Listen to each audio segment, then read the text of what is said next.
On our planet, there seems to be an infinite number of beautiful places one can visit, with an equal number of spectacular things to admire. It requires nothing more than a curiosity to observe what is all around you. The miracle of nature manifests in countless ways, from breathtaking vistas to the simple movements of a common heifer. The purpose of this program is to present you with the extraordinary diversity of our miraculous blue planet so that you can discover these things for yourself. Today's journey in search of incredible miracles of nature begins in the Canary Islands. Lanzarote is of a volcanic origin. Volcanic activity created a fantastical landscape, similar to that on Mars. On Gran Canaria, we will witness a traditional harvest of a crop that has been brought to the rest of the world from here, sugarcane. We will wrap up today's episode in the Moroccan province of Guelmim, home to a nomadic tribe whose inseparable companions are camels.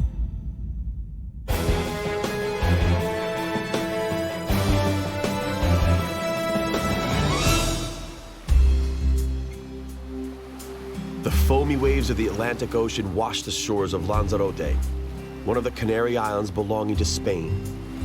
The island owes its unique natural characteristics to a series of volcanic eruptions between 1730 and 1824 that completely changed the landscape.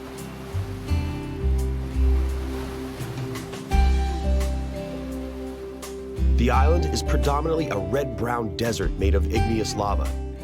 It is hardly surprising, then, that the landscape is often compared to that of inhospitable Mars.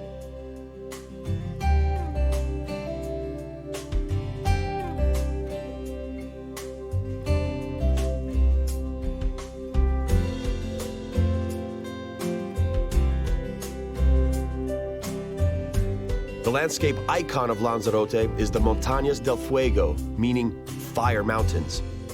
These mountains are literally an open textbook on volcanology.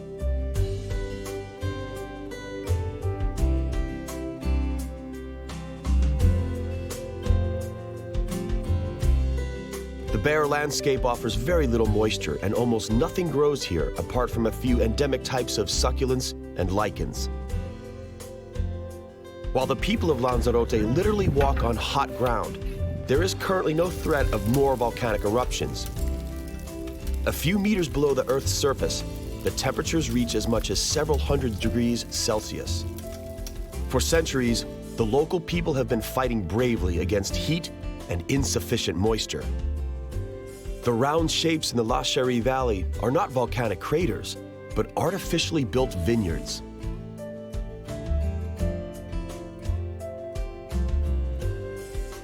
The tradition of creating Malvasia in the Rubicon region is some 300 years old.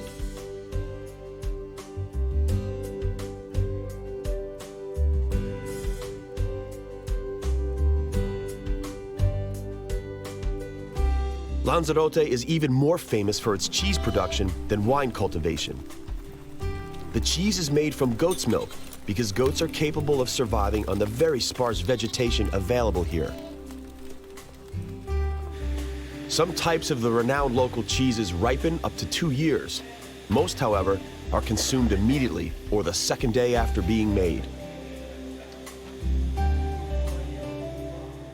The local cheeses are well known for their earthy taste, where the heat of the climate and the moist ocean winds blend.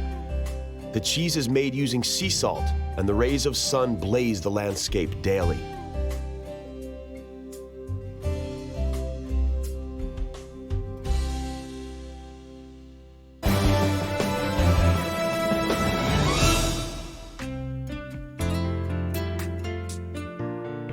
While fresh water is scarce all over Lanzarote, there is an abundance of seawater all around. In the Hanaubio Bay, sea salt has been extracted from the ocean for centuries.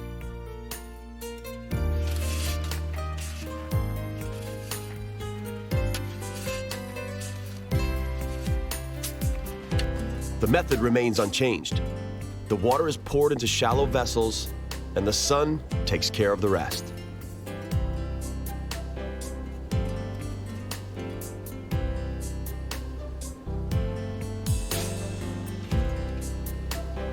The The locals have learned to make use of the sun as well as other sustainable natural resources. Most of Lanzarote's demand for electric energy is met through windmills. Teguise, the island's ancient capital, has not changed much. The way of life remains very traditional. Cockfighting is an integral part of it, and the famous cockfighting school is in Teguise.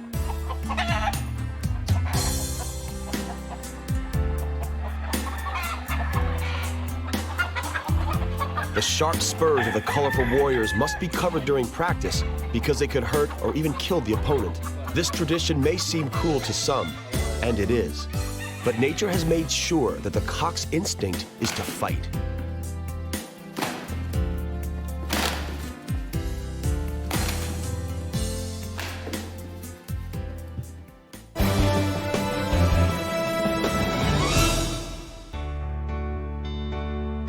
While the landscape of Lanzarote is fascinating, life here is tough.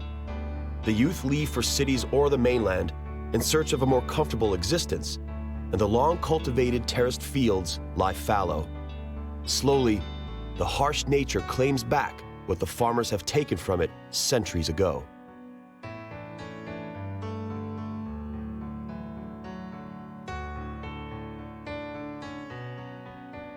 Cacti are not grown on Lanzarote only to please the eye. The vast opuntia plantations make it appear to be somewhere in Mexico, which is understandable, since this is where the opuntia was imported from.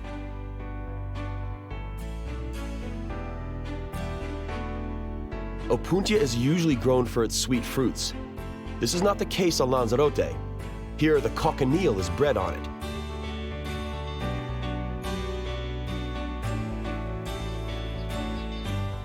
Larvae of this insect contain the natural dye carmine, used in cosmetics and also in the food industry for the manufacture of lipsticks or as the colorant in Campari.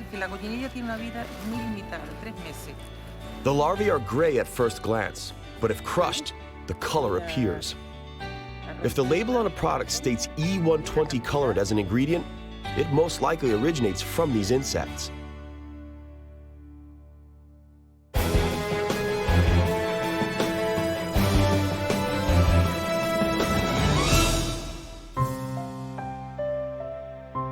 Thick clouds are accumulating above another of the Gran Canaria Islands, Gran Canaria. In its name, there is the adjective gran, meaning big, but in diameter it measures less than 50 kilometers. Gran Canaria, similar to Lanzarote, is of a volcanic origin, but here, volcanic activity ceased much earlier. The uncompromising waves of the Atlantic Ocean break against the majestic cliffs, just as they did in 1492, when Christopher Columbus stopped by here to replenish the supplies during his famous exploration journey.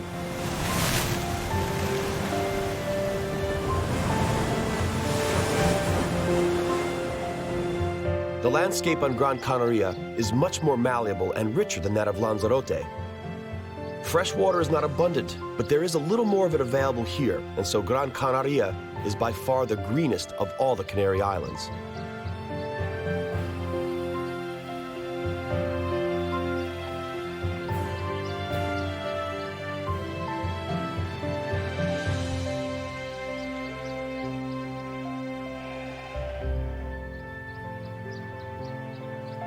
Very little information is known about the Guanches, the natives of Gran Canaria, who lived here as far back as 1,000 years. There is proof that the Guanches dwelt in mountain caves.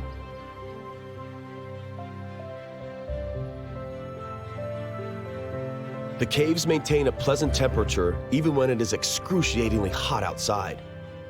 The Guanches used caves like Cenobia de Valaron to live in, but above all, they used them to store food.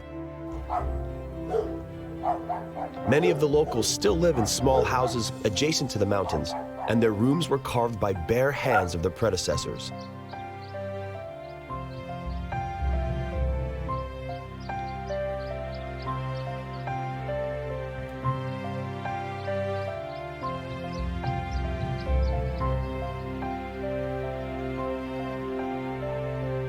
Beneath the tiny bell tower, there is a church consecrated to the Virgin de la Cuevita, the Virgin Mary of the Cave, carved in rock. Legend has it that it was once upon a time discovered in the thicket.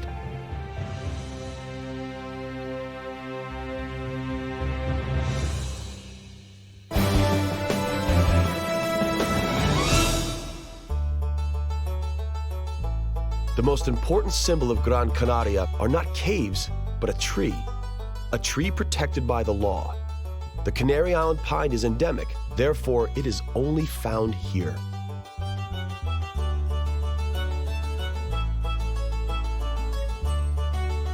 These pines absorb all the moisture they need from air. It is a sort of camel among trees. It's capable of accumulating more moisture than it requires immediately, and as such, it survives long periods of drought on the inhospitable slopes of Gran Canaria.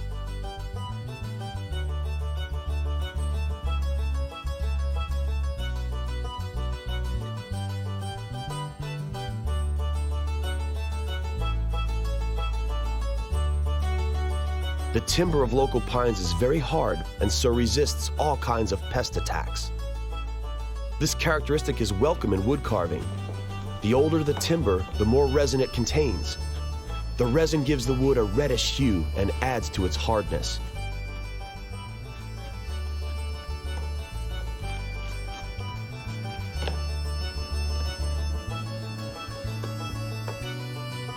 An ingenious water filtration device is also made from the Canary Island pine.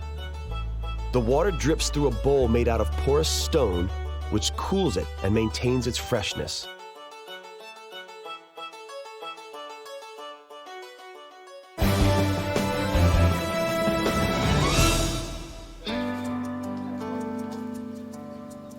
An important local crop is caña, sugarcane in other words. Although it's now being cultivated only on a small area of the island, it was first imported to America from the Canary Islands. In sugarcane cultivation, it is necessary to carefully remove dry leaves and bad stalks that have not grown properly and could slow down the growth of the healthy ones. The hard labor involved in sugarcane cultivation was the reason why sugar refineries were moved to America. Sugarcane is harvested manually here, unlike in America, where sugarcane fields are burned. Stems as high as 5 meters are chopped and harvested by hand.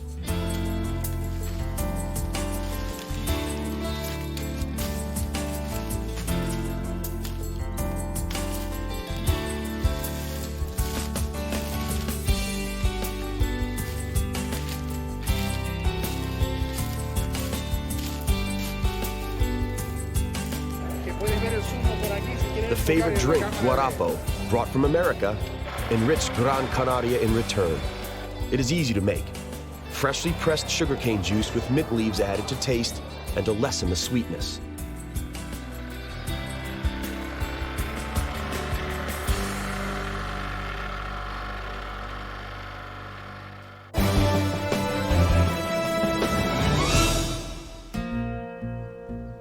Gran Canaria is windy, and so banana or tomato plantations must be protected using foils so that the gusts of wind do not damage the plants.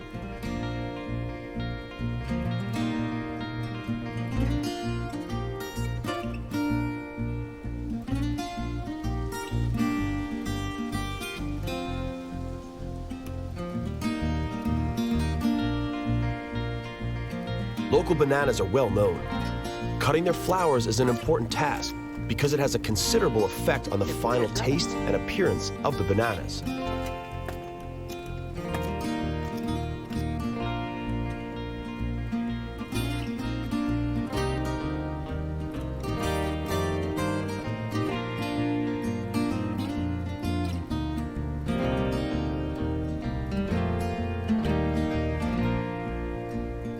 While in farming it is a curse, the strong wind is a blessing for the local wind power stations.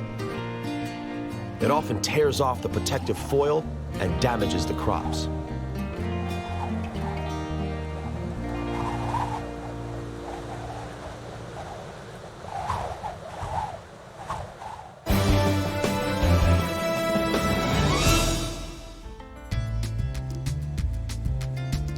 This is not the Sahara. Although the sandy dunes of the southern part of the island do resemble it, It goes without surprise, since Africa is a stone's throw away.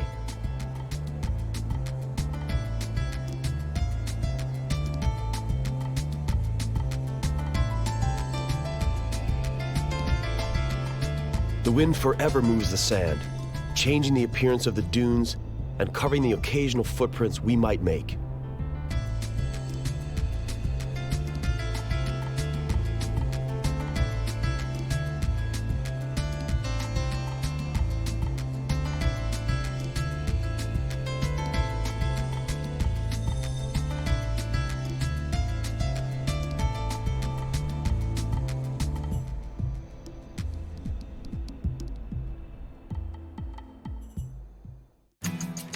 The beaches that 3 million tourists visit each year are also in the south. Most of the visitors are content with crystal clear waters and sandy beaches. The other natural wonders of Gran Canaria usually go unnoticed.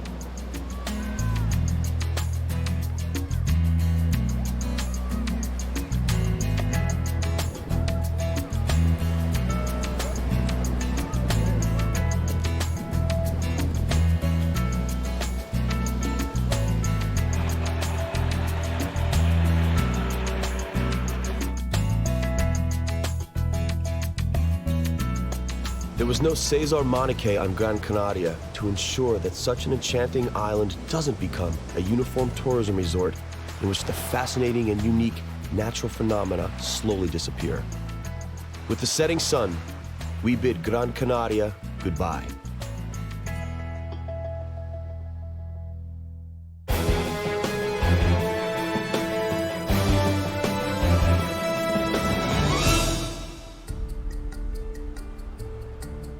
We now travel to the Moroccan province of Guelmim, which lies in the very south of the Moroccan kingdom.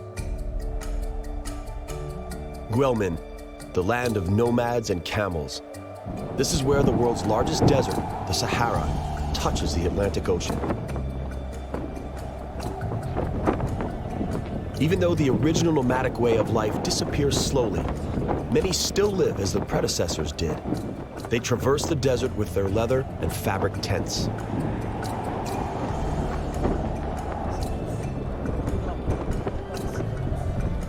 Each family has dromedaries, single-humped camels in addition to their tents. After humans, the Arabs have long considered the camel to be Allah's greatest creation.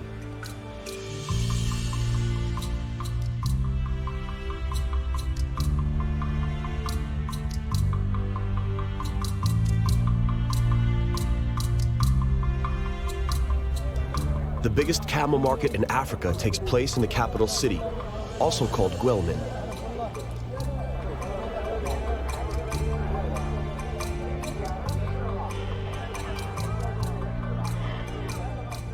A white camel is worth the most because it has a particularly well-developed sense of orientation and memory. A white camel is a must at the front of every caravan. A black camel, which is heftier and stronger than other camels, is also in great demand at the market. An adult camel weighs around half a ton and costs some 10 to 15,000 dirhams, which comes to about $2,000 to $3,000.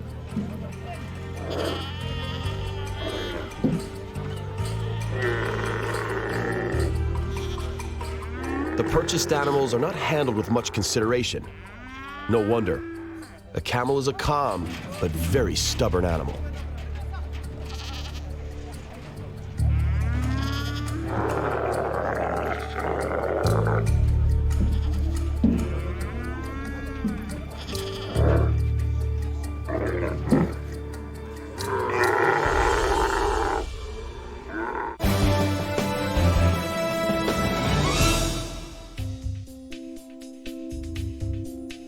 A little further north, there are opuntia plantations.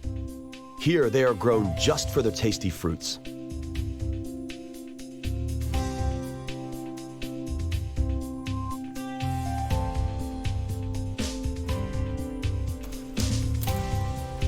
Initially, mostly wheat was cultivated here, but it didn't do so well.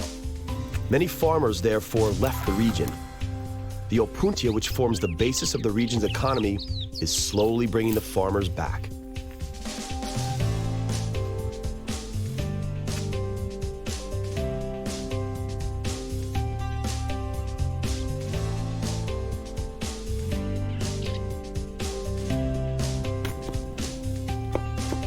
The fleshy opuntia leaves are also utilized. There is not much else in terms of vegetation, and so chopped opuntia leaves are fed to livestock.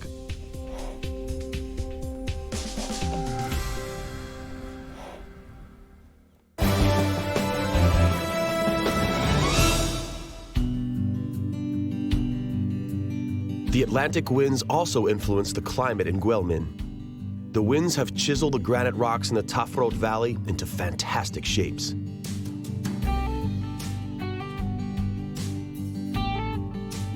This rock, standing tall above Berber houses, is named Napoleon's Hat because of its shape.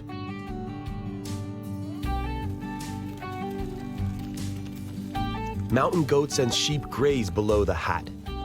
Grass is scarce, and so they eat mostly the arganu trees. Healthy trees live 150 to 200 years and do not grow anywhere else than here in the Moroccan mountains.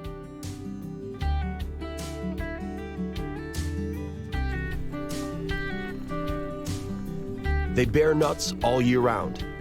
The goats living in such harsh conditions find a valuable nutrient in these nuts. It is so vital that the goats have learned to climb the trees to reach them.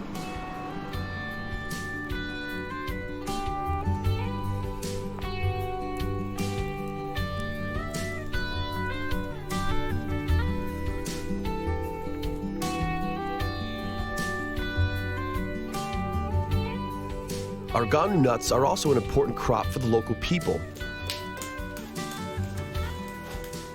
The women press an expensive oil, commonly used in cosmetics, from them. The nuts must firstly be rid of their fleshy skins. They are then beaten open, and the roasted cores are poured into a manual stone press from which a thick substance is acquired.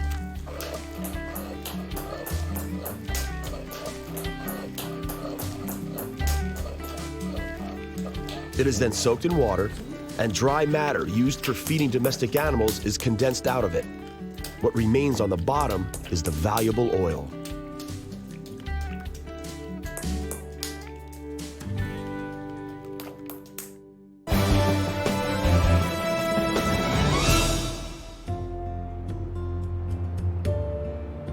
In Guelmim, too, the waves crush with enormous force against the rocks.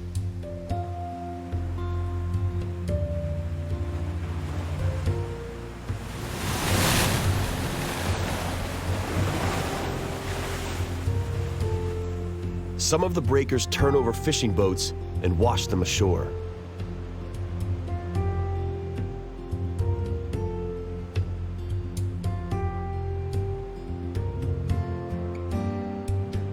The loveliest place on the coast of Guelmim is a place called Lanzarote. A truly unique phenomenon is found here, a rock made up of granite and red sandstone.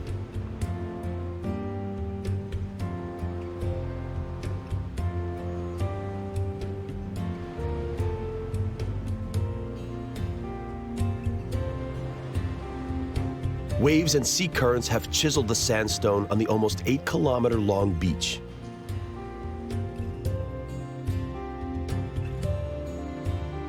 Everything we've seen today proves that even the smallest things may be miracles.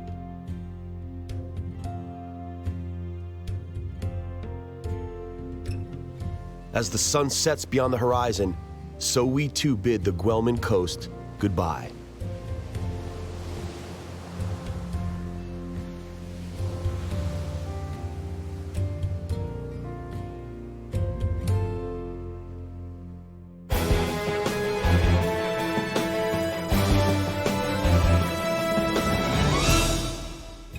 Our journey to the miraculous nooks of our planet comes to an end for now. On the next exploration of our compelling and bountiful planet Earth, we'll go to Mexico and the Caribbean. In the Mexican province of Veracruz, we'll encounter marvelous orchids and learn a thing or two about vanilla. On the Cayman Islands, We'll delight in the splendor of abundant marine life and meet the reptiles that gave the islands their name. That's all right here on Miracles of Nature. We hope you'll join us.